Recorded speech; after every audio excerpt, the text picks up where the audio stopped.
Rules होते हैं, जो बेनिफिट्स होते हैं उनके, तो उस समय कंपनीज में एक सैलरी डिसाइडेड होती है। वो हर साल अगर आप देखेंगे तो या तो सुनील मित्तल हैं या मुकेश अंबानी जी, उनकी सैलरी एक दिन में 15 करोड़ नहीं पहुंच गई होगी एक साल में। तो विद द टाइम क्या है कि हर साल कंपनी के बेस्ड ऑन परफॉर्मेंस पे जो शेयर होल्डिंग मीटिंग्स होती है, शेयर होल्डर्स मीटिंग्स या बोर्ड मीटिंग्स होती है, तो एक फिगर डिसाइड्स होता है और उसमें सब सपोर्ट कर देते हैं। जैसे लाइक आप पार्लियामेंट्री सिस्टम्स में किसी में एक आप लीडर सेलेक्ट करते हैं और सब उसको सपोर्ट कर देते हैं, तो वही सिस्टम इसमें होता है कॉर्पोरेट वर्ल्ड में। कुछ और सवाल? सर, जो हमारी सरकारी कंपनी के जो सीईओ होते हैं उनकी सैलरी कम क्यों होती है प्राइवेट सेक्टर के सीईओ से? बिल्कुल, हमने एक पूरी डिस्कशन उस पर शुरू किया था। आपने कुछ आंकड़े भी बताया कि कितना कम है, कहीं 20 करोड़ 40 करोड़ और कहीं 44 लाख और 20 लाख। ये इतना डिफरेंस क्यों? आदित्य, आप भी कुछ कह रहे थे, शुरुआत करना चाहेंगे? मेरे ख्याल से सरकार जब कंपनियां चलाती थी तब एक सैलरी फिक्स हुई थी और मेरे ख्याल से पूरा कल्चर इतना प्रोफेशनल नहीं था। बहुत सारी हेजिंग करनी पड़ती है सीईओ को सरकारी कंपनियों में, तो लेकिन उस एक सिक्योरिटी ऑफ टेन्योर भी होता है और ये सरकारी कंपनियों में प्राइवेट सेक्टर के बनिस्बत बहुत ज्यादा होता है। तो आपसे अगर आपकी कंपनी नुकसान में जा रही है तो आप ये कह सकते हैं कि एयर इंडिया, इंडियन एयरलाइंस की वजह से का उदाहरण देके कि सरकार में जो पॉलिसीज थी उसकी वजह से मैं तो कुछ नहीं कर पाया, मेरे हाथ बंधे हुए थे। या आप कह सकते हैं कि बहुत साल आपको लगे एक डिसीजन देने में जिसकी वजह से कंपनी को नुकसान हुआ। मैं इसमें कुछ जोड़ना चाहूंगा। सरकार के पास बहुत बड़ा ढांचा है, ठीक है, और सरकार की प्रॉब्लम ये बोलिए या मुश्किल ये है कि उनको सबको खुश रखना है। तो वो एक बहुत बड़े सिस्टम को लेकर रन कर रहे हैं जहां की अलग अलग बिजनेस यूनिट्स बने हुए हैं, चाहे वो प्रॉफिटेबल हो या नॉन प्रॉफिटेबल हो।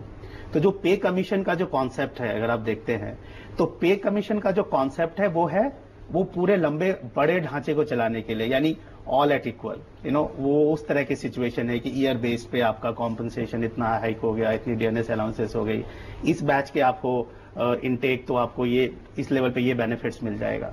तो सरकार उस ढांचे को चला रही है। तो आज की डेट में जो आप देख रहे हैं डिसइन्वेस्टमेंट जो हो रही हैं पब्लिक सेक्टर कंपनीज में, टिपिकली कि नई कंपनीज आ रही हैं, टाटा जाके बीएसएनएल को टेक ओवर कर रहा है, कोई और कंपनी जाके कहीं कुछ और कर रही है, जो डिसइन्वेस्टमेंट्स हो रहा है वहां पे जो ये डिफरेंस है वो चेंज हो जाएगा। क्योंकि हर कंपनी चाहे वो प्राइवेट हो या सरकारी हो, पर्पस कंपनी का क्या है? पर्पस कंपनी का है कि उस बिजनेस को इफेक्टिवली रन करे। इफेक्टिवली रन करने का ये नहीं है कि आप अपने फंडामेंटल्स को छोड़ दें, उसके लिए गवर्नमेंट है रेगुलेट करने के लिए। बिल्कुल, और आप उसको गौरव, आपको लगता है कि ये वक्त ये बदलना होगा? क्या आपको लगता है कि सरकारी कंपनियों के लीडर्स जो हैं, एग्जीक्यूटिव्स जो हैं, उनको उनकी तनख्वाह बढ़ाकर वहां पे टैलेंट ज्यादा अट्रैक्ट किया जा सकता है, उनकी एफिशिएंसी बढ़ाई जा सकती है? नहीं, मेरा सवाल थोड़ा सा अलग है। वो ये है कि as a tax payer why do I want to run a company? ये एयर इंडिया का जो सारा जो हो रहा है तमाशा, जहाँ पे जो पायलट जिनको 1-1 करोड़ रुपया तनख्वाह मिल रही है वो स्ट्राइक पे जाके हजारों लाखों पैसेंजर्स को तंग कर रहे हैं, ये मतलब कंप्लीटली बेहुदा है। और सरकार ये कंपनी चलाने के धंधे में है ही क्यों? सरकार धंधा करने के लिए है ही नहीं। हो सकता है जब हम सोशलिस्ट थे प्री 1991 कुछ हमारे नीड्स थी, हो सकता है कैपिटल नहीं था देश में इतना, और इस वजह से शायद सरकार को आके आना पड़ा और कंपनी सेटअप करनी पड़ी। मगर आज के दौर में कैपिटल की कोई कमी नहीं है, ऑल्दो शॉर्ट टर्म में लग रहा है हमें कि पॉलिसी फ्रीज और ये सब की वजह से कैपिटल भाग रहा है, मगर आज कैपिटल की कमी नहीं है। तो आज सरकार एरोप्लेन ये एयरलाइंस चलाए, इसका कोई मेरे को कोई लॉजिक ही नहीं समझ आ रहा। कोई स्टील प्लांट चलाए, किस लिए चलाए? क्या दे रहा है स्टील प्लांट हमारे देश को, जो कि एक नॉर्मल टाटा स्टील नहीं दे सकता? बस यही है कि मुझे नहीं लगता कि अगर आपको अगरतला से दिल्ली आना है तो आप कैसे आएंगे? मतलब आपको लगता है कि प्राइवेट एयरलाइन उसको नहीं करेगी? नहीं, रेगुलेशंस कर सकते हैं ना। जब आप लाइसेंस दें तो आप कह सकते हैं कि इसके अंदर ये 10 नॉन प्रॉफिटेबल रूट्स हैं उसके अंदर, और आप ये आपको करना पड़ेगा। तो जैसे रूरल टेलीफोनी फॉर इंस्टेंस। हाँ, तो रूरल टेलीफोनी एक मोमेंटम हो गया टेलीफोनी का, और उसके चलते टेलीफोन के रेट सस्ते हो गए। आप गए वहां पर और आपको लगा कि यहाँ पर एक बिजनेस का स्कोप है और आपने बिजनेस किया। लेकिन वो सब कैसे हुआ? वो सब इसलिए हुआ कि हमारे देश में टेलीफोन का कॉन्सेप्ट ही था। अगर सरकार ये नहीं करती कि टेलीफोन होना चाहिए और जगह जगह होना चाहिए, और यदि सैम पिट्रोडा जिसने जिस तरह का काम किया है वो नहीं करते, तो ये सब होता ही नहीं, वो मार्केट था ही नहीं। मतलब तो स्किल और उसका कॉम्पनसेशन, उस पर बहस बनी रहेगी। लेकिन एक लाइन में आप सबसे जानना चाहूंगा कि क्या सीईओ सैलरी कैप करके कुछ हासिल हो सकता है, या फिर ये कंपनी या बिजनेस कम्युनिटी के लिए खराब होगा? नहीं, रेगुलेट कर सकते हैं, बट कैप करना ठीक नहीं है। आप उसको as per the benefit and growth आप उसको रेगुलेट कर सकते हैं, कैप नहीं करें। गौतम, आप क्या कहेंगे?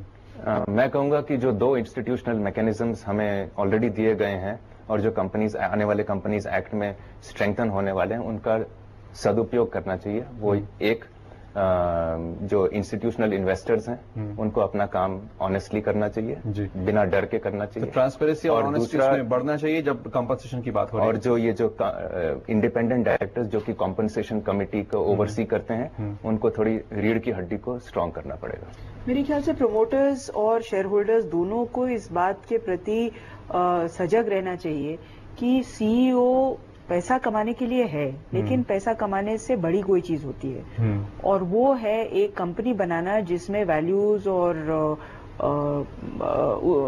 मूल्यों का कुछ मतलब। बिल्कुल, तो कंपनियां जो मूल्यों की बात करें, वैल्यूज की बात करें, और जैसा हम मानते हैं कि बिजनेस कम्युनिटी या कम्युनिटी के लिए नई चीजें बनाएं, नए इनोवेटिव प्रोडक्ट्स बनाएं, तो फिर अगर कोई सीईओ सैलरी ले आता है तो किसी को बुरा नहीं लगेगा। मनी मंत्रा में आप सबने वक्त निकाला, बहुत बहुत शुक्रिया।